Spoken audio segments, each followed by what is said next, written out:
Since Iceland has a foot on both plates, the spreading rate can be accurately measured.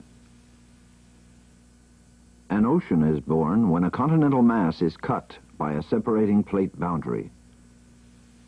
The Mid-Atlantic Ridge System traces a shape that closely corresponds with the two continental coastlines.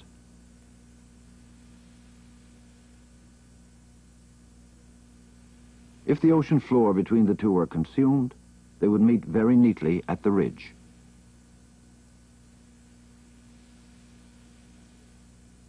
Calculations have shown that it's taken the better part of 200 million years to open to its present width.